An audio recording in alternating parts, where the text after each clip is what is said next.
All right, my friends, welcome to episode 218 of Prof and Dev Play Games. I am Larry, the professor at Prof Plays Games on Twitter, and over there is Anthony, the dev at SummerSpeak. How are you this fine weekend?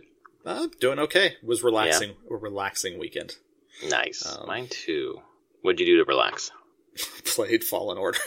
Nice. I played quite a bit of that too, so I think that's going to be our main topic tonight. Yeah, and then I ate some really good sushi last night. Went out to dinner with some friends, and my favorite sushi place in the Seattle area. So it was very good, and it was a good way to wind down on a Saturday night. But yeah, beyond anything, just hanging around home with kids and playing the new game. Playing some Star Wars, watching some Star Wars, The Mandalorian. Oh, right. Episode 2 came out? Yeah, it came out Friday. Cool. Then it's basically every Friday after that point. Right. You watched Star Wars Rebels, or some of it at least? I've watched all of Rebels. Okay. My kids are watching through it. Does it feed into Fallen Order in any way? No, Fallen Order is much earlier than Rebels. Oh, okay. Rebels is set starts 4 years before A New Hope and the first Death Star and all that stuff. Right. I'm pretty sure Fallen Order is taking place only, I would say, within 10 years after Revenge of the Sith. Okay. And there's I think it's a 16 or a 19-year gap between Revenge of the Sith and the first Star Wars movie, A New Hope.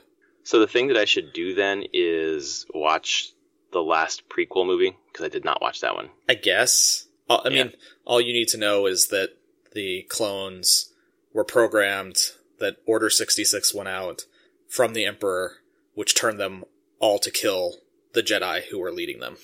I feel like I've kind of already got that. Yeah, I mean, that's all you need to know. Like, beyond that, nothing else in Revenge of the Sith is coming up in Fallen Order. Okay. They're just showing you this is what the world is like under the transition now being under the Empire. More than anything. And I guess the Inquisitors. But the Inquisitors were introduced in Rebels. Clearly not these Inquisitors. It was many years later. Right. But the Star Wars equivalent of the Inquisitorius was introduced in Rebels in the new canon. So, but yeah, I just don't have a head for the larger Star Wars canon, and I know some of it was jettisoned anyways, but that hasn't stopped me from really enjoying this game. No. Which is nice. And just before we get into the discussion of Jedi Fallen Order, you will not be surprised that Brad has already beaten this game. Oh no, I don't think it's going to be that long. I think I'm theoretically close to beating it. Oh wow. Okay. I bet I'm over halfway, I'm sure. They say it's 20 hours. Yeah, so. I'm sure I'm over halfway. Yeah. And that's if you mainline the story, more or less. I feel like people are saying it takes longer if you try to do all the collectible stuff on all the planets. Mm-hmm. It will take time. Which I'm not. I'm trying not to miss any, but I'm sure I am missing a bunch. So I'm looking at the Wikipedia entry for this game, and it says that Stig, I think I knew this, but Stig Asmussen was leading this game for Respawn, and he was trying to draw inspiration from Wind Waker and Dark Souls, he says. With Metroidvania mapping. Yep. I think that kind of nails it. I mean, it's true. This game is like a blend of... Honestly, I wouldn't call it Wind Waker completely. It's much more Uncharted, in my opinion. It feels like Uncharted, yeah. Yeah, it definitely... Like, the puzzle exploration piece very much hits the Uncharted feeling. Combat is very Souls-inspired. And then there's the Metroidvania, get new abilities to access new parts of the map, and backtracking and things like that. I just love that Respawn is so on brand. The first thing that you really unlock is the wall running ability. Whenever there's a ridge wall. It's great. I still fucking hate sprinting with left stick, but whatever. It works. I guess so. I've never liked that. But it's also really interesting. For a while, recently, mainly my gaming has been Switch if I'm playing anything. So I haven't really played with a PS4 controller since July for any extended period of time. And sitting down with this game probably 3 or 4 hours in the last couple of days, I'm like, oh shit, I gotta get used to the PS4 controller again. Yeah. It's been a while. A little rusty. Felt weird. Well, and then you could get destroyed by the combat. There's that Ogbo or Ogdo, the big boss frog. Bogdo or something like that. Whatever. Ogdo Bogo. There's like a regular version on Bogano, and then there's the boss version, and I just got wrecked about 12 times in a row, and then finally beat it. And I was like, all right, Yeah. I need to work on my parry, my block, and my dodge. Yep. And then for some reason, I would lock on to that big frog, and then the lock on would disappear. I must have hit the button again on accident or something. So it was a little. It's been a little janky in some areas, like some pop-in, some frame rate issues, some stuttering. Even on the Pro? On the Pro, yeah. Mm-hmm. What are you playing it in? I'm not playing the 60 FPS mode. I'm playing the higher version. So that's probably part of it. Kind of. I'd be curious on that one, because I was watching Digital Foundry stuff on it, and they were saying the Pro was staying pretty set at 30 frames per second. Yeah. Pop-in's going to be an issue, because that's, I mean, I see it on the normal PS4. There's definitely texture pop-in. Yeah. Well, I've had models disappear in a way that they weren't supposed to, I think, because the big frog, I killed the big frog, and then I was supposed to scan its corpse, and then it disappeared, and then reappeared. It was just weird. Yeah, okay. Reverse pop-in? Pop-out? Pop-out, yeah. Yeah, but definitely. I've noticed monsters do they don't have their corpses after a certain amount of time will just disappear. Right. No smooth going away or anything. They just go away. They just pop out. Yeah. Yeah. I guess that makes sense. Although I'd like it not to do that, but then to pop back in, like, oh, it wasn't supposed to leave. Yeah. But all minor, not even really annoyances, because they're not really in any time where I'm needing, reflex combat ability. It's just the in-between stuff. Yeah, anytime that's been combat, I haven't had anything. Because on the normal PS4, I've gotten a few times where the game will actually, I must be transitioning between zones, and I'm going too fast, and the whole game pauses. And a little loading thing appears in the bottom right-hand corner. Yeah, I guess I'm just going through areas too quickly, or faster than they're expecting on certain things, and it just pauses. It's very sudden. But watching the Digital Foundry, that doesn't happen on the Pro or an Xbox One X. There's something about clearly the bandwidth, the memory bandwidth and everything that's just better on those the higher end machines that makes that not happen. All the stuff loads just fine. The texture pop-in is more of an Unreal thing. Which is also a weird thing. I didn't realize this game was on Unreal until it popped up. Well, they talked about it during E3, and I think someone asked them about it. And it's like, they let us use whatever engine we want to, which sounds surprising to me. It's not Frostbite. No, this game, Respawn pushed back. I must have pushed back pretty hard or held their line, because first thing that you notice when coming to the main menu, there's no ask or way to log into your EA account. There's no store. There's nothing. I mean, it's a clean main menu of just, do you want to play a game or not?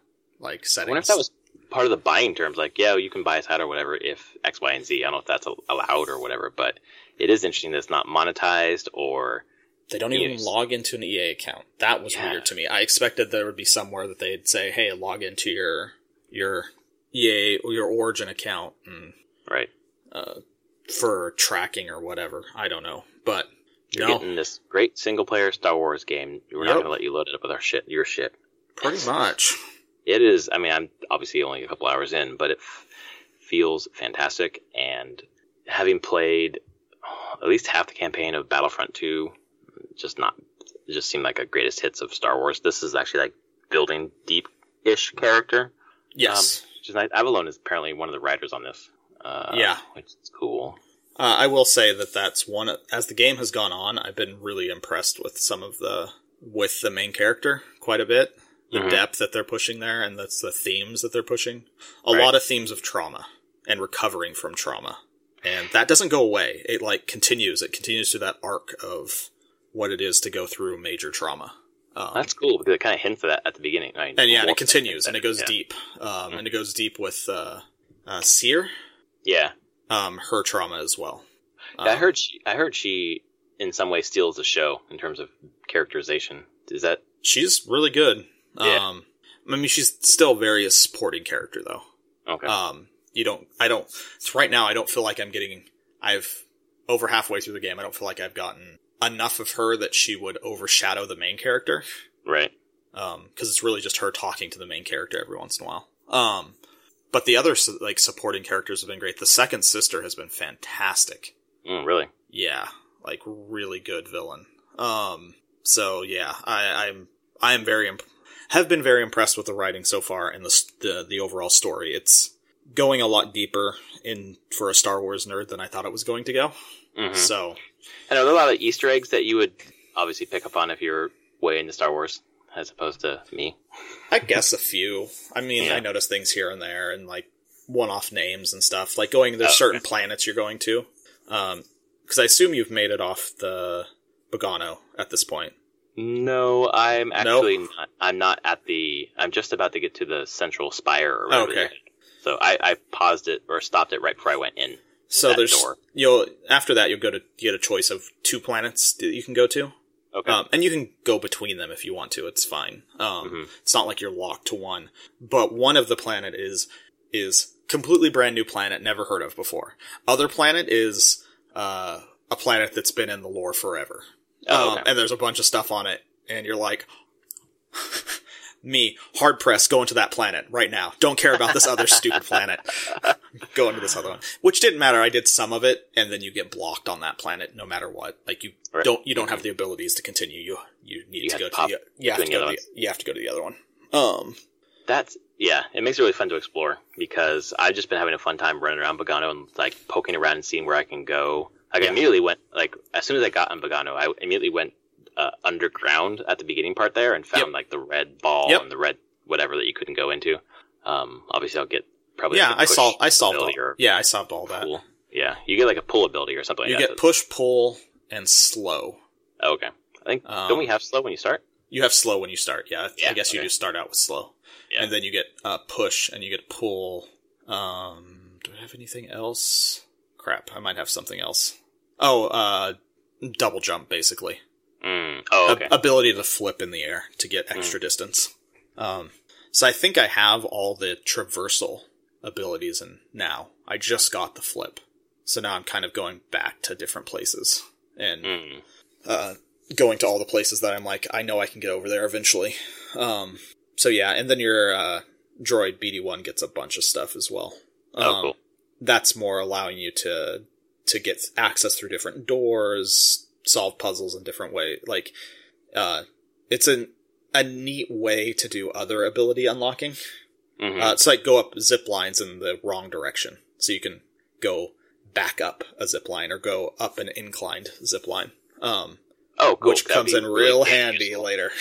I wanted that in Bogano. Like, can I go back up this? There must be some way to get up this thing. Eventually, yes. You can get you can get BD-1 equipped so he can go backwards on a I like that, because that just feels like a natural progression of the skills you have. Like it's good. Cool. Yeah. Oh, it's very, very competent in its level design.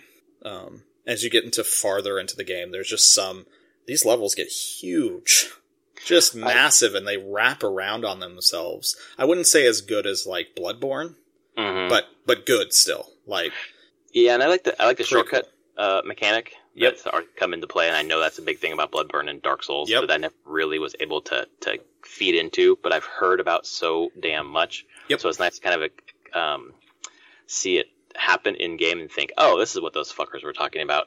Because it really does make traversal, like, obviously there's no fast travel, so it just makes traversal a little bit easier. It does. I will say that from my experiences with Bloodborne and Dark Souls, that there are more of the equivalents of bonfires in Fallen Order, like the meditation circles show up more. Right. Than in Dark Souls, you mean? Yeah. Dark Souls and Bloodborne do a lot of stuff where the bonfire is like, okay, you're at the bonfire. What you're doing is you're running around and unlocking a shortcut back to that bonfire. Right. Where meditation circles appear more along the path anyway, even before shortcuts. So it doesn't feel like you potentially lose a ton of progress if you die. So that helps. It's nicer than the Bloodborne games that way. It's definitely not as extreme in its punishment as the Soulsborne games. Yeah. Again, I mean, which makes sense. They're not trying to make this game that tough. It's like they borrowed best parts. Yeah, I mean, they still want it to be, it's a Star Wars game. They want it to be accessible to a very wide audience. So, right. I mean, what you see that when it's difficulty selection at the beginning. You could just play it in story. And I have a friend who's just playing it in story. He's like, I do not want to play any combat that I have to really deal with. So I'm just going to put this on story. Everything will just die with one slash, and I can just get the story, because that's all he wants. I like the way that it explained the difficulty, because it broke it down into those 3 areas, and it was basically like your parry. It's your parry window. Right. And that it shrinks as you up difficulty. And then health or something like that. There are 3 different areas. It's like damage taken. Like the amount of damage the enemies deal to you. And I can't remember what the last one was. Because I'm getting wrecked by like mobs of little enemies that usually shouldn't wreck me. I thought that was pretty cool. Yeah, that continues. If you're playing at the difficulty you are playing at, that continues. Yeah. It's going to... you can't underestimate even the littlest guys. Right. You need to know their patterns, and blocking is important. You do just unlock more skills as you go forward and can do cooler attacks, better attacks, and so you just have more tactics to pull out when in these fights, so it helps a lot. But yeah, it's a really cool game. I'm really enjoying it. I'm trying to think. I've only unlocked, I have 4 planets I can go between right now. And how many are total in the game? I think someone said 7. That's why I'm waiting. I'm sure there's going to be some big twist or something's going to happen here, and it's going to unlock a couple more planets. Yeah, that makes sense. But they're big. They're really big maps. I'm trying to think of the one. I've revisited 2 of them a second time now. Like the story takes you back there as you go to a completely new area of the planet. Like, and you unlock new shortcuts along the way. And now that you have more skills, you can get there and you can do all sorts of crazy things. They had a neat twist a little bit ago in my game, probably like 3 or 4 hours ago, maybe a little bit less. They had a nice twist on why new enemies started appearing in the same places again. Oh, right. That's not before. Yeah, and introducing new enemy types along the way. So you're like, oh, I'm revisiting this place. Hey, look, there's new mobs here now that weren't the same as before. But that's explained in game. It has an in-game reason, story reason why that's happening. Which is cool. It's nice. Yeah, that's a way to keep the budget down, I guess, is to like reuse the same environments, but like add a new challenge in some way. Yeah. But I still emphasize that these maps are really big. Bogano is not that big compared to these other places. Yeah, Bogano seems pretty small, but there are some places that are blocked off that I'm not able to explore right now. So even though, like, I've gone back and getting to expand most of it, it's a decent size. But it's still probably one of the smaller of the. Yeah. It makes sense considering it's the first real area. Like those opening areas just seem like tutorial. They are. You get through that, and I do have to say the game starts with a pretty big bang, though. Good set piece opening. Yeah, I liked it. I liked how it just goes. Like there isn't a lot of like, I don't know, like setting up the world or whatever. Nope. Setting up the characters. Just like here's a thing that happens to them. Go. Yeah. That was something interesting. Did you feel like you didn't know what to do at all during the tutorial? Basically, like you're like where your friend's like, "Hey, meet me up top." And I felt like I knew what I was doing. It's crazy how well I was noticing it as I was partway through of being like, I'm just kind of doing the motions without anybody explaining it to me. Right. Like just knowing the paths I should be taking. And you start looking and there's so many subtle level design cues constantly through that entire thing. Right. Like a place you can put your hand on is like slightly like white a little bit. Yep. White lights pointing in a specific way. Little rats scurrying across the ground into gaps that you can go through. Arrows on the walls that if you don't know, I'm sure you subconsciously notice it, but you can stop and look and there's just like all this stuff pointing you to go on certain paths, but it's never explicitly told to you. And it was crazy that I made it through that entire first section without anything saying go left, go right. That's interesting because when I was halfway through it or 2/3 of the way through it, I thought something similar where the path that I was taking was definitely different than Gruul or whatever the guy's name is. And I thought, how do I know where to go? But I just knew and went. Yeah. Now you bring it up. It was very subtle, but it is subtle, and that wasn't by accident. This I think goes to Respawn as kind of masters of the single player story and level design. There's a nuance to it, a psychology to it, in directing people through levels, and I can't imagine how many times they had to playtest that opening to make sure people knew exactly what to do and were doing what they expected 90% of the time. It's crazy. But yeah, I immediately noticed it, of just how fluid that whole thing was, and I was just on the move and going and jumping and going across beams and going through little cracks and crevices. And some of the stuff felt really intuitive, like when you're crawling across the pipes in Bogano, and then you can hit X to jump up or circle to jump down, crawl down. Stopping some of the fan puzzles at the beginning. Just a gentle way to introduce those mechanics. Like, okay, a lot of it felt intuitive. Yep. In a way that was really nice. The only thing not intuitive, having to hit L2 to grab onto things. That's so weird. Like, jump onto it and you're hanging on, it says L2 to climb. It's like, well, why? Better hit L2 quickly. Because there's many times I've died because I've forgotten. I'm just I'm like, oh, okay, never mind. I guess I fall to my death. I'll try again. It happens to me when I get back into Celeste after a while. You do hold L2 to hang on the wall, but you do have a stamina meter for that. And I'm like, forget to do that and just plummet to my death. But at least in Fallen Order, it gives you like maybe a second or half a second. Yeah, it does. Chance to do that. Going like, you're an idiot. Come on. Hit the button. How many times do we have to do this for you? Like, well, apparently a lot. No, and it just feels, the language of the game feels Uncharted more than anything. It really does. It does. And that only gets more as the game goes on. Like, there are some just super deep involved puzzles. Does it make you think about the Visceral game that was canceled and say, I guess it makes sense why they canceled it because they had this? I don't think they canceled. More knowing, privy to some conversations and stuff online with different people. I mean, there was issues with, I think the Visceral game was codenamed Ragtag or something like that. Yeah, it was. Its problems, I don't think, were specifically just this game. Like, it was just a super messy development. Because I've heard people who knew of Ragtag and the story of Ragtag and now Fallen Order are like, there's a lot of, as they put it, there's a lot of Ragtag in Fallen Order.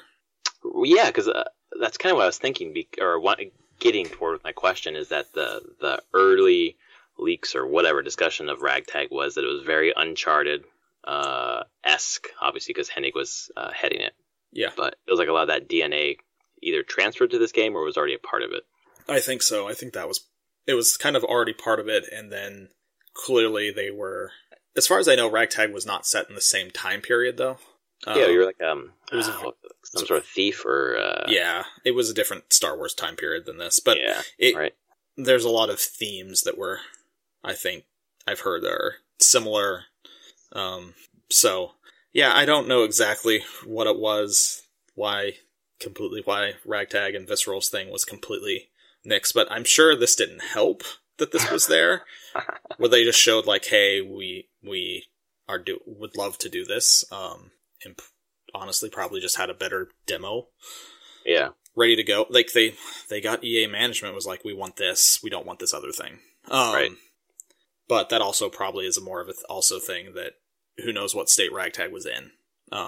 It sounded like anyone working with it probably knew, but it definitely seems like it was more of a troubled development. And Fallen Order doesn't sound like it was a troubled development at all. Like, it was, as far as I can tell, super smooth. Like, they knew what they were doing. I mean, I haven't heard anything ever out of Respawn that isn't smooth development. Like, well, they've got a streak going on. Titanfall 2, which critically was amazing, even though I think commercially, who knows. Obviously, the stealth release of Apex Legends, and then fucking this, which I think we talked about last week. The marketing didn't seem that much. I didn't see it, but it's got such buzz right now. It does. I feel sorry for anyone trying to release a game in this time period. Because we had Death Stranding, which got its like week of talk, and then you get this, and Pokemon Sword Shield came out the same day. slightly different markets. Yeah, different markets, but you're still like, man, it's just fast and furious amounts of games, high-profile games coming out right now. Right. Like, oh yeah, Call of Duty came out and all that. Do you hear anyone talking about Call of Duty? No, that came out No, and I kept keeping my ears open for it this year because I thought the campaign was going to be really stellar, and I really haven't heard shit about it. I feel bad, but it's true. It came out, and then I heard a couple people talking about like how intense the campaign was, but then I feel like Death Stranding came out, and everyone started talking about that because it was so weird. Well, that kind of just makes sense for the fall cadence, right? It's just like hit after hit after hit. And you're just trying to stay above that like visibility line, and so many of these games can't even do it. Like even now, I'm like, is Death Stranding above it anymore, or is it already tapered off? Like I just know like anecdotally from reading through the PS4 subreddit, people were talking about picking up Fallen Order in a couple of weeks once they're done with Death Stranding, that they're really into it. But that's just threads there. Who knows? But this was the one that was on my radar for the fall. I don't really. Nothing else was on my radar for the fall. I have a few other things that are PC related, more indie-ish PC related. There's a game called Phoenix Point, which is by the creator of XCOM, the original XCOM, not the Firaxis reboot XCOMs, but the original guy who did the first two XCOMs. It's his new tactical game, very much inspired in the same type of game as to XCOM. So that one comes out, I think, at the beginning of December, like December 5th. And then, Julian Gollop is the designer. And I saw him give a talk on GDC, a post-mortem on the original XCOM. It was a ton of fun. That's cool. So yeah, there's that, and I think MechWarrior 5 comes out in December as well, which I love me some big giant robots I get to pilot around and blow things up. So some things coming out for you. Yeah. I don't feel like there's no Nintendo's done, right? There's no big ones coming out the rest of the year that I can think of. I don't think for Nintendo. I think all the next big Nintendo thing is Animal Crossing. That's next year, yeah. Spring. March, I think is what it is. Let me see. Holiday 2019 games. Is there anything here that I'm missing? I mean, this will take me through the rest of the year. More that I play this, the more I realize, oh yeah, I think third-person action games are kind of my jam. Yeah. That and platformers are both just fucking great. It kind of makes it makes me want another Uncharted. As I was playing it, I was like, I should go back and play some more Uncharted. It definitely makes me have that feeling of those were really good games. They were great. Oh my god. Let's see. We're in November. We just got through the Pokemon wave and Star Wars. For some people, Shenmue 3. Finally. Finally coming out, yep. Not for me, that's for sure. No. December. Yep. Halo Reach on Xbox One. Nope. There's not a whole lot. I think we've hit the majority of all the big fall games have come out at this point.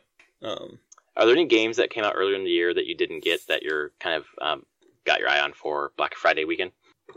Off the top of my head, no, but I'm sure there are some that I'd be willing to get if they were cheap enough. Yeah. Trying to look back. Dragon Quest 11, definitely. 11, yeah. Yeah, on the Switch. I would totally get that if I can get a deal on that.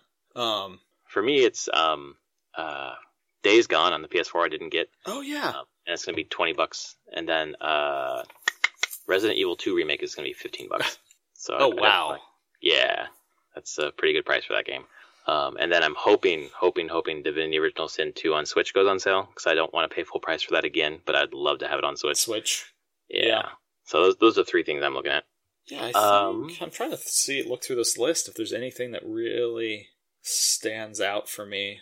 I mean, maybe Wolfenstein Youngblood. I heard good things about that, and I bet it will be pretty cheap, either during a Steam sale or something coming up. The holiday sale, I bet it would be a good price. Yeah, I feel like I got most of the stuff that I was like really, really wanting. Oh, that was the thing. We're talking about sales. So this is a weird tangent bit on Shadowkeep's already on sale on Steam. It is? Yeah, 40% off this weekend. Oh shit. Which I'm like, that seems quick. Yeah, that does. I wonder what. I'm still waiting for the Stadia, which actually this is a good segue actually into Stadia. Real quick, we talked last week about whether or not it would ship, and if I'd get it on time to be able to talk about it on the next podcast, because it's supposed to be out on Tuesday, the 19th. And then they did an AMA on the Stadia subreddit, and they were talking about when are we realistically expecting the thing to ship and get it in our hands, yada yada. He's like, oh, it's going to ship these dates, and you should get it in this window or whatever. But remember, we're not shipping you a box, so when we ship it within 24 hours, you get an email with your code to set up your username on the Stadia app, and then you're ready to go once you get it. But it's not a box, so if you have an HID HID compliant game controller, just plug it in and play on your MacBook or your PC or whatever, and then when it finally comes in the mail, then you can plug it into your TV. It's like, oh yeah, I don't actually need to get the controller to fucking play Stadia. That's true. I'm probably going to be able to play this week and be able to report back. I'm very curious. Looking forward to that. Although I assume the plethora of fucking controllers in my house, one of them is HID compliant. So yeah, we'll see. I mean, hopefully you just have a 360 controller or an I do. Xbox controller. You can just wire it in, and that should work just fine. Yep, I've got an old cheap off-brand 360 wired controller that I think is probably going to be the one. Yeah, just for this time frame. It's on your MacBook that you're going to be doing it on. So yep. Because I also run a DS. I have this thing for my PC, DS for Windows. Oh, yeah, I have that too. Yep. So I can use my DualShock on my computer. Yep. I have the same. But I don't know if that works on the MacBook or not. So I don't know if I have it on MacBook. So yeah. We will. We'll see. So I guess we've kind of covered what we've been playing this week. Yeah, I mean that's the only thing that I've really been playing. I briefly, because of the Xbox Game Pass, Age of Empires 2 Definitive Edition came out, and it was on there for free, and I was like, sure, let's boot up an RTS, which some people actually do consider the best RTS ever made. Yeah, and I mean it's still an RTS. I was like, I have Fallen Order to play. This is taking too long. I just want to slice things with a lightsaber.